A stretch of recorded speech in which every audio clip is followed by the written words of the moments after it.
ये दोस्तों बात करते हैं आज 20 जून 2020 सैटरडे शनिवार हो चुका है और जानेंगे इस वीडियो में आज देश भर की तमाम बड़ी खबरों को। जी हां, आपको बताएंगे आज के मुख्य समाचार के तहत मोदी सरकार की तरफ से देश में क्या नई प्लानिंग बनाई गई है। इसके अलावा चीनी वायरस और इस महामारी को लेकर भी कुछ बड़े अपडेट, ताजा आंकड़े भी आपको बताएंगे। साथ ही जानेंगे दोस्तों आज के ताजा सोना चांदी और पेट्रोल डीजल के रेट्स भी। आम आदमी को बड़ा फायदा देने के लिए मोदी सरकार की तरफ से एक नई स्कीम भी लॉन्च की गई है, उसके बारे में भी आपको बताएंगे। एक एक करके सभी अपडेट्स पर नजर डालेंगे। 50 बड़ी खबरें आपको बताने जा रहे हैं, बिल्कुल ध्यान से बने रहेगा हमारे साथ इस वीडियो में और एकदम पूरा लास्ट तक जरूर देखिएगा। बिना टाइम वेस्ट किए आपको ले चलते हैं पहले अपडेट में, जहां बड़ी खबर देख पा रहे। सुप्रीम कोर्ट ने केंद्र सरकार यानी कि नरेंद्र मोदी सरकार को एक निर्देश दिया है कि देश भर में चीनी वायरस की टेस्टिंग के एक जैसे रेट फिक्स किए जाए। जी हाँ दोस्तों, अभी क्या कि अलग अलग राज्यों में अलग अलग रेट है इसके, तो ऐसे में सुप्रीम कोर्ट का एक कहना दोस्तों कि सभी राज्यों में एक ही रेट तय हो इस महामारी की टेस्ट की जांच के लिए, और इस पर केंद्र सरकार को कोई फैसला करना चाहिए। अब देखते हैं आखिर नरेंद्र मोदी गवर्नमेंट की तरफ से क्या फैसला लिया जाता है, मैं आपको बताऊंगा जरूर DLS न्यूज के ऊपर। फिलहाल एक अच्छी खबर है, PMC बैंक पर दोस्तों प्रतिबंध जो 6 महीने के लिए बढ़ चुका है, यानी कि PMC बैंक जो है उसमें हाल ही में आपको पता होगा घोटाला हुआ था।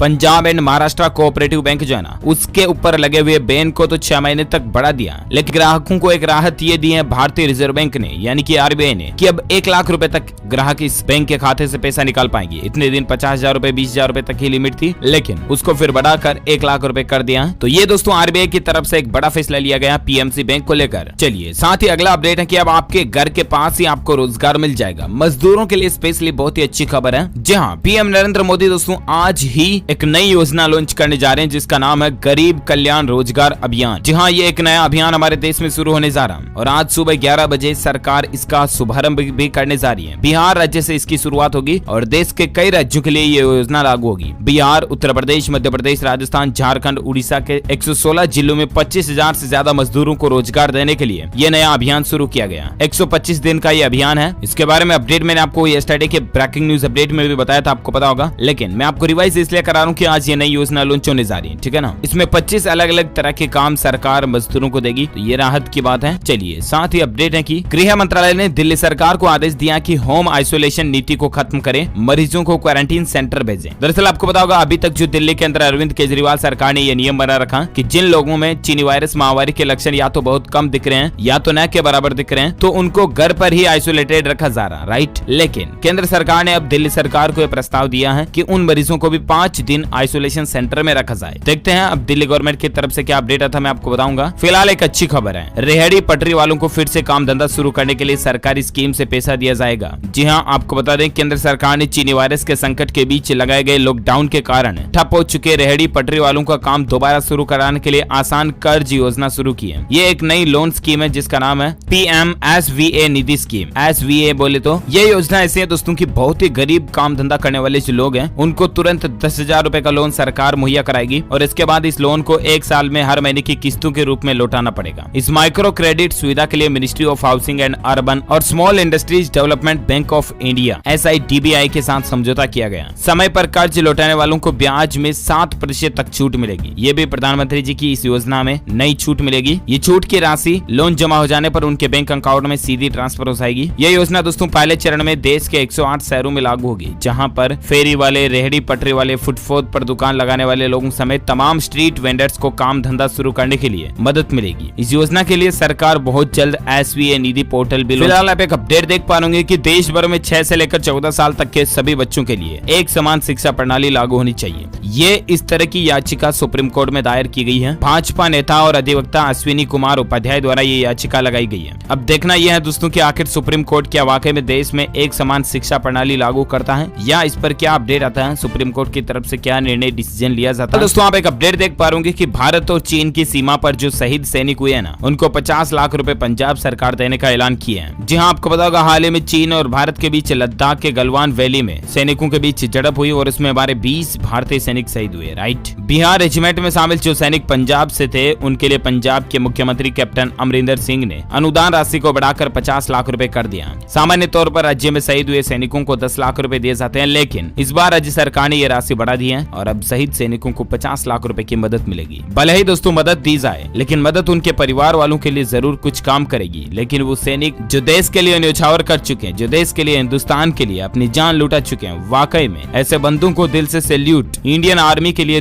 दिल से love and many many respect to all our Indians in hearts. दोस्तों अगर आप भी भारतीय सेना इंडियन आर्मी को दिल से चाहते हैं, सपोर्ट करते हैं, तो प्लीज इस वीडियो को लाइक करना। अभी का भी इंडियन आर्मी के लिए एक लाइक तो बनता है, फटाफट से लाइक कर दीजिए और इस वीडियो के नीचे कमेंट बॉक्स में जय इंडियन आर्मी या जय भारतीय सेना जरूर लिखिएगा। चलिए इसी बीच अपन आगे बढ़ते हैं अगले अपडेट में, जहां देख पा रहे प्रधानमंत्री नरेंद्र मोदी जी ने कहा दोस्तों की देश की सुरक्षा के लिए जो भी आवश्यक होगा शीघ्र किया जाएगा। यानी कि जरूर तय है कि भारत और चीन के बीच चल रहे सीमा विवाद को लेकर आखिर प्रधानमंत्री नरेंद्र मोदी जी ने जो वीडियो कॉन्फ्रेंसिंग की सर्वदलीय बैठक की ना, उसमें कई सारे हालातों पर चर्चा हुई। उस बैठक के कुछ मुख्य पॉइंट्स भी आप स्क्रीन पर देख सकते हैं। और दोस्तों कुल मिलाकर के जरूर प्रधानमंत्री नरेंद्र मोदी जी द्वारा कोई न कोई नई प्लानिंग बनाई जा रही होगी। जिस तरह से पाकिस्तान को पुलवामा के बाद सबक सिखाया ना, ठीक उसी तरह से चीन को भी कोई सबक सिखाया जा सकता है। खैर जो भी आगे अपडेट आते हैं मैं आपको बताऊंगा। फिलहाल एक एजुकेशन न्यूज के तहत अपडेट देख सकते हैं कि उत्तराखंड में बोर्ड रिजल्ट अगस्त के पहले सप्ताह में जारी होने की संभावना नजर आ रही है। उत्तराखंड बोर्ड रिजल्ट को लेकर अपडेट है, यूपी बोर्ड के 10th और 12th रिजल्ट्स को लेकर, है ना। और भी कुछ एजुकेशनल न्यूज अपडेट और बोर्ड एग्जाम्स को लेकर आगे खबरें अलग अलग स्टेट्स की मैं आपको बताऊंगा कंप्लेंट्स में। फिलहाल अपन नजर डालते दोस्तों आज के मौसम समाचार यानी वेदर न्यूज अपडेट को लेकर। देख पा रहे कि शनिवार को देश के इन 20 राज्यों में बारिश की संभावना है। जहां 20 जून के वेदर अलर्ट की बात करें दोस्तों तो आज देश के कई राज्यों में बारिश आ सकती है, क्योंकि देश के अधिकांश राज्यों में अब मानसून भी सक्रिय होने वाला है। इस समय धूल भरी आंधी और तेज हवाओं के साथ बारिश के समाचार अलग अलग इलाकों से प्राप्त हो रहे हैं। और ऐसे में मौसम विभाग की माने दोस्तों तो उत्तर प्रदेश, दिल्ली, उत्तराखंड, राजस्थान और हरियाणा के भी कई इलाकों में 22-23 जून तक मानसून पहुंचने की संभावना है। मौसम विभाग के मुताबिक दिल्ली एनसीआर में 25 जून को मानसून आना हो सकता है। इसके अलावा पूरे उत्तर भारत में मानसून पूरी तरह से फैल जाएगा 25 जून तक। और वहीं मौसम विभाग की माने दोस्तों तो आज 20 जून को और इसके बाद अगले 24 घंटों के दौरान किन किन राज्यों में बारिश हो सकती है। कोंकण, गोवा, मध्य महाराष्ट्र, केरल, उड़ीसा, तेलंगाना, राजस्थान, पंजाब, हरियाणा, उत्तराखंड, जम्मू कश्मीर, गिलगित बाल्टिस्तान, मुजफ्फराबाद, इन जगहों पर हल्की बारिश और बौछारें पड़ने का अनुमान है। वहीं इसी बीच खबर देख सकते हैं कि हिमाचल प्रदेश में बारिश और तूफान की संभावना है। 24 जून को हिमाचल प्रदेश में मानसून दस्तक देगा। संपूर्ण भारत के मौसम पूर्वानुमान के रूप में भी अलर्ट है, आप देख सकते हैं। अगले 24 घंटों के दौरान बिहार, पूर्वी उत्तर प्रदेश, पश्चिम बंगाल, पूर्वी और दक्षिणी मध्य प्रदेश, छत्तीसगढ़ के कुछ हिस्सों में, साथ ही तटीय कर्नाटक और पूर्वोत्तर भारत में भी हल्की से मध्यम बारिश रहने की संभावना है। इसके अलावा दोस्तों कोंकण, गोवा, मध्य महाराष्ट्र, केरल के कुछ हिस्सों में, साथ ही उड़ीसा, तेलंगाना, दक्षिण राजस्थान, पंजाब, हरियाणा, उत्तराखंड के कुछ जगहों में और जम्मू कश्मीर, गिलगित बाल्टिस्तान और मुजफ्फराबाद में भी 1-2 जगहों पर भारी बारिश होने की संभावना जताई जा रही है। तो ये रहे दोस्तों आज के ताजा मौसम समाचार, वेदर न्यूज अपडेट। और आइए अब बात करते हैं चीनी वायरस को लेकर क्या अपडेट चल रहे हैं। तो भारत में दोस्तों अभी तक के ताजा आंकड़ों की अगर बात करें तो तकरीबन 4 लाख के समथिंग मामले हो चुके हैं। जी हाँ, 3,96,000 के लगभग मामले आप देख सकते हैं। सबसे ज्यादा बढ़ोतरी आज देखी गई 14,000 से भी ज्यादा। इसके अलावा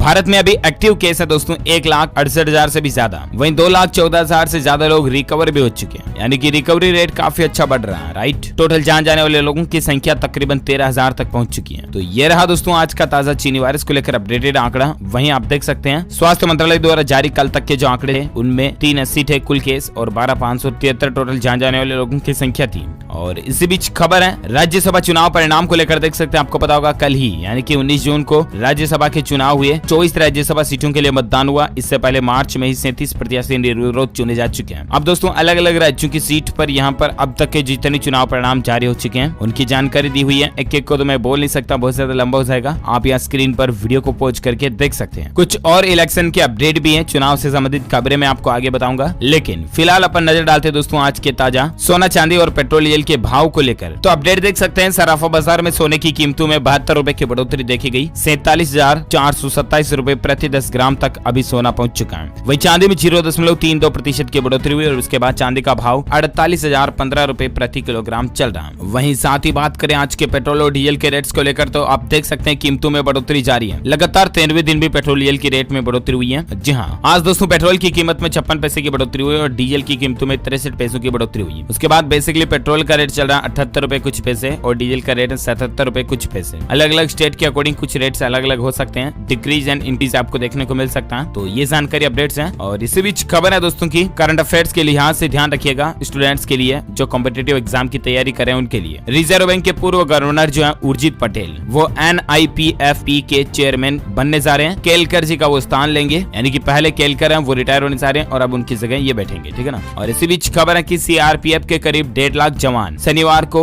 योग वेबिनार में भाग लेंगे। जी हाँ दोस्तों, 21 जून को आपको पता होगा अंतर्राष्ट्रीय योग दिवस है, राइट। और ऐसे में केंद्रीय रिजर्व पुलिस बल यानी कि सीआरपीएफ के 1.5 लाख से ज्यादा जवान शनिवार को एक योग वेबिनार सत्र में भाग लेने जा रहे हैं। अधिकारियों ने बात की। चलिए साथ ही अगली खबर है कि अब हरियाणा में भी दोस्तों चीनी वायरस की टेस्टिंग के लिए 2400 रुपए ही देने पड़ेंगे। खट्टर सरकार ने इसको लेकर आदेश जारी कर दिए हैं। इसकी जांच और टेस्ट कराने के लिए 4500 रुपए थे पहले, जिनको घटाकर 2400 रुपए कर दिया। Indian council of medical research यानी कि आईसीएमआर की ओर से अधिकृत की गई जांच लैब में संदिग्ध मरीज अब 2400 रुपए देकर अपना RT-PCR टेस्ट करवा सकते हैं। तो ये राहत की बात है हरियाणा राज्य के लोगों के लिए। और इसी बीच खबर है दोस्तों, हुंडई कंपनी ने HDFC बैंक के साथ समझौता किया और ऐसे में इसका फायदा आपको ये मिलेगा कि अगर आप हुंडई की कोई भी कार खरीदते हैं ना, तो अब आपको HDFC बैंक के जरिए घर बैठे ही लोन मिल जाएगा। ज्यादा भागादौड़ी आपको नहीं करनी पड़ेगी। हुंडई मोटर इंडिया ने शुक्रवार को कहा दोस्तों कि उसने अपने online automotive retail platform click to buy के माध्यम से कार खरीदने वालों को कस्टमाइज्ड फाइनेंसिंग सॉल्यूशन के लिए HDFC बैंक की सुविधा दे दी है। तो ये आप चाहें तो इसका फायदा उठा सकते हैं। और इसी बीच खबर है कि सोशल डिस्टेंसिंग के लिए भारतीय रेलवे ने शुरू की एयरपोर्ट की तरह बोर्डिंग सुविधा। जी हाँ, आपको पता होगा चीनी वायरस की महामारी से लड़ने का सबसे अच्छा तरीका है सोशल डिस्टेंसिंग, 2 गज दूरी बनाए रखें। और इसी को ध्यान में रखते हुए उत्तर मध्य रेलवे ने संपर्क रहित टिकट जांच सुविधा की शुरुआत कर दी है। एयरपोर्ट जैसी बोर्डिंग सेवा की शुरुआत अब उत्तर मध्य रेलवे के अधिकारियों के द्वारा प्रयागराज रेलवे स्टेशन से ही शुरू की जा रही है और धीरे धीरे पूरे देश में सभी रेलवे